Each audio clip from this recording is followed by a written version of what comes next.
Welcome to bird media. నేను మీ పవన్ కృష్ణమూర్తి.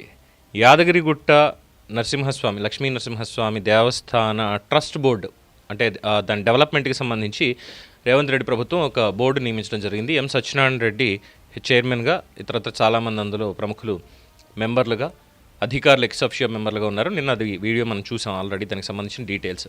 అయితే దీని మీద చాలా చర్చ జరుగుతోంది. ఎలాంటి చర్చ అంటే ఒక విద్వేషపూరితమైనటువంటి చర్చ జరుగుతోంది. ముఖ్యంగా అందులో సురేఖ గారికి, కొణిదెల సురేఖ గారికి మెంబర్ ఇవ్వడం, యాదగిరిగుట్ట డెవలప్మెంట్ దానికి సంబంధించి మెంబర్గా అందులో అపాయింట్ చేయడం అనేది వీళ్ళకి కంటగింపుగా ఉంది. ఆంధ్రోళ్ళకి ఎట్లా ఇస్తావు, ఏమనుకుంటున్నామని. అలాగే దీనికి సంబంధించి ఒక సోషల్ మీడియా పోస్టు బీఆర్ఎస్కి సంబంధించినటువంటి జక్కిరెడ్డి శ్రీనివాస్ రెడ్డి అనే వ్యక్తి ముఖ్యమంత్రి రేవంత్ రెడ్డి గారిని ప్రశ్నిస్తున్నది ఏంటి అంటే, 14 ఏళ్ళు కష్టపడి తెచ్చుకున్న తెలంగాణ వీళ్ళకి పదవులు ఇవ్వడానికా? అది యాదగిరిగుట్ట లక్ష్మీ నరసింహస్వామి దేవస్థానం. 14 ఏళ్ళు పదవులు, 14 ఏళ్ళు కష్టపడి కొట్లాడి తెచ్చుకున్నటువంటి తెలంగాణలో ఈ ఆంధ్రోళ్ళకి పదవులు ఇవ్వడానికా అని చెప్పి బీఆర్ఎస్ నేత జక్కిరెడ్డి శ్రీనివాస్ రెడ్డి అడుగుతున్నాడు. అలాగే పృథ్వీరాజ్,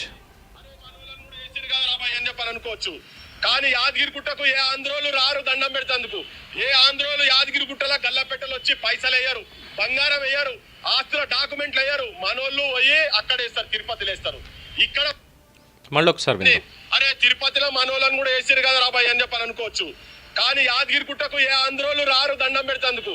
ఏ ఆంధ్రోలు యాదగిరిగుట్టలో గల్లపెట్టలు వచ్చి పైసలు వేయరు, బంగారం వేయరు, ఆస్తుల డాక్యుమెంట్లు వేయరు. మనోళ్ళు పోయి అక్కడ వేస్తారు, తిరుపతిలో వేస్తారు.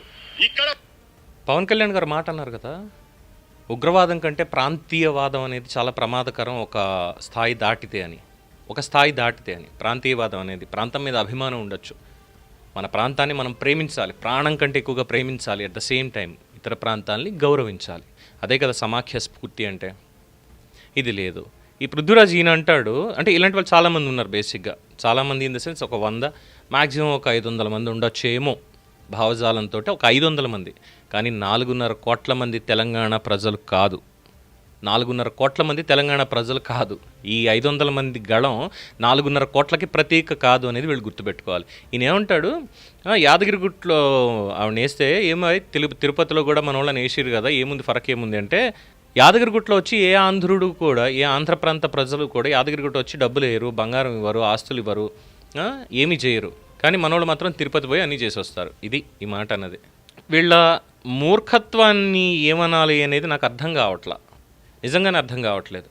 ఇది కేసీఆర్ని అడగచ్చు కదా శ్రీనివాస్ రెడ్డి, పదవులు వీళ్ళకి ఇవ్వడానికి 14 ఏళ్ళు పోరాడాలా మనం అని చెప్పని అన్నవాడివి, వెళ్ళి ఒకసారి కేసీఆర్ని అడగాలి కదా. ఎందుకు అనంటే, యాదగిరిగుట్ట నిర్మాణానికి సంబంధించిన ఆర్కిటెక్ట్ ఎవరు? తెలంగాణ ప్రభుత్వం అప్పట్లో మంచిగా గౌరవించింది కూడా ఎవరు? ప్రధాన స్థపతి సుందర్రాజన్ ఎవరు? ఆర్కిటెక్ట్ ఆనంద సాయి ఎవరు? అఫ్కోర్స్ ఆయన ఆర్ట్ డైరెక్టర్ అనుకోండి సినిమాల్లో.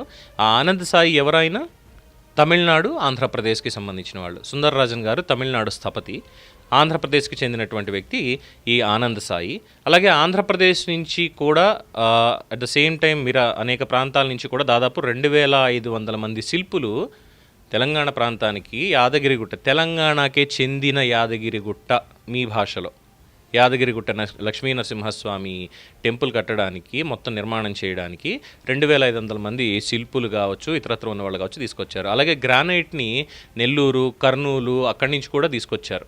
ఆ కృష్ణశిలలు వీటన్నిటిని కూడా అక్కడి నుంచి కూడా తెప్పించారు. మరి ఏమైందయ్యా? 14 ఏళ్ళు కొట్లాడింది ఆంధ్ర నుంచి తెచ్చుకొని ఇక్కడ కట్టుకునికా, ఆంధ్రోడు ఆర్కిటెక్ట్గా ఉండి కట్టనీకా అని ఎందుకు అనలేకపోయారు? వై? ఎందుకు అనలేదు? అప్పుడు రాదు. చిలుకూరు బాలాజీ టెంపుల్ ఎవరు తిరుగుతున్నారు? ఎంతమంది తిరుగుతున్నారు? ఎక్కడెక్కడి నుంచి వచ్చి తిరుగుతున్నారు? కొండగట్టు అంజన్న, ఎములాడ రాజన్న, భద్రాద్రి రామన్న ఎంతమంది తిరుగుతురయ్యా? సమ్మక్క సారక్క జాతరకి ఎంతమంది వస్తున్నారయ్యా? ఆంధ్రోళ్ళు రావడం లేదా? మొక్కులు తీర్చుకోవట్లే, బంగారం ఇయ్యట్లే అమ్మకి, తెలియదా? ఏడుకొచ్చి ఏం రాజకీయం చేద్దాం అనుకోని మీరు. ఇలాంటి వాటిలో రాజకీయాన్ని తీసుకురావద్దు సోదరా, చాలా తప్పు. ఎంత తప్పు అంటే అమ్మని దూషించినంత తప్పు. ప్రాంతంగా ఒక 2 రాష్ట్రాలుగా విడిపోయామంతే. భారత రాజ్యాంగం కలిపే ఉంచింది, భాష కలిపే ఉంచింది.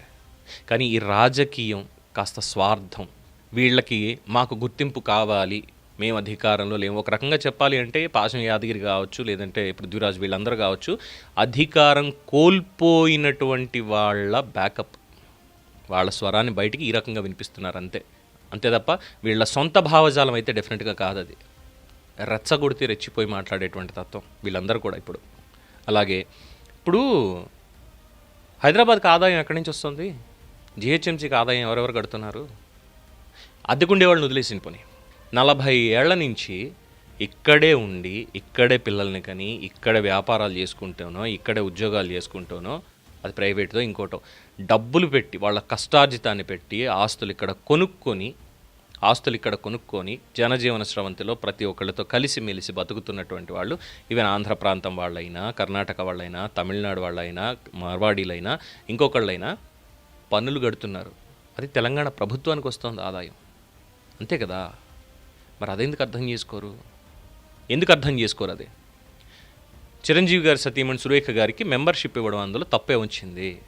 ఈ విషయాల్లో కూడా రాజకీయాన్ని లాగి చేయాలి అంటే ముందెళ్ళి మీ బాపుని, అంటే కేసీఆర్ని అడగండి. ఏమయ్యా నీకు బుద్ధి జ్ఞానం లేదా? 14 ఏళ్ళు కొట్టుకొచ్చినావు, నువ్వేమో మంచం మీద పడి తెలంగాణని తీసుకొచ్చినావు. పోనీ కాంగ్రెస్ ఇవ్వలేదు, సోనియా ఇవ్వలేదు, ఎవరు ఇవ్వలేదు, నువ్వే తెచ్చుకొచ్చినవి ఎందుకు ఇచ్చినావయ్యా? తమిళోడికి ఎందుకు ఇచ్చినావు? ఆలయాన్ని కట్టడానికి స్థపతి కింద ఎందుకు ఇచ్చినావు? ఆర్కిటెక్ట్ ఆనంద సాయికి ఎందుకు తెచ్చినావు?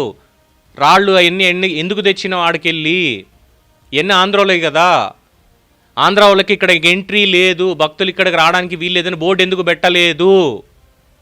పెట్టండి, అడగండి. పోనీ సురేఖ గారి మీద, చిరంజీవి గారి మీద పడి ఆడవడం తప్పితే ఎందుకు వచ్చిందా మీకు ఈ రాజకీయం? బిర్లా మందిర్ ఎవరిది? ఎవరు కట్టారు? ఎవరు వెళ్తున్నారు?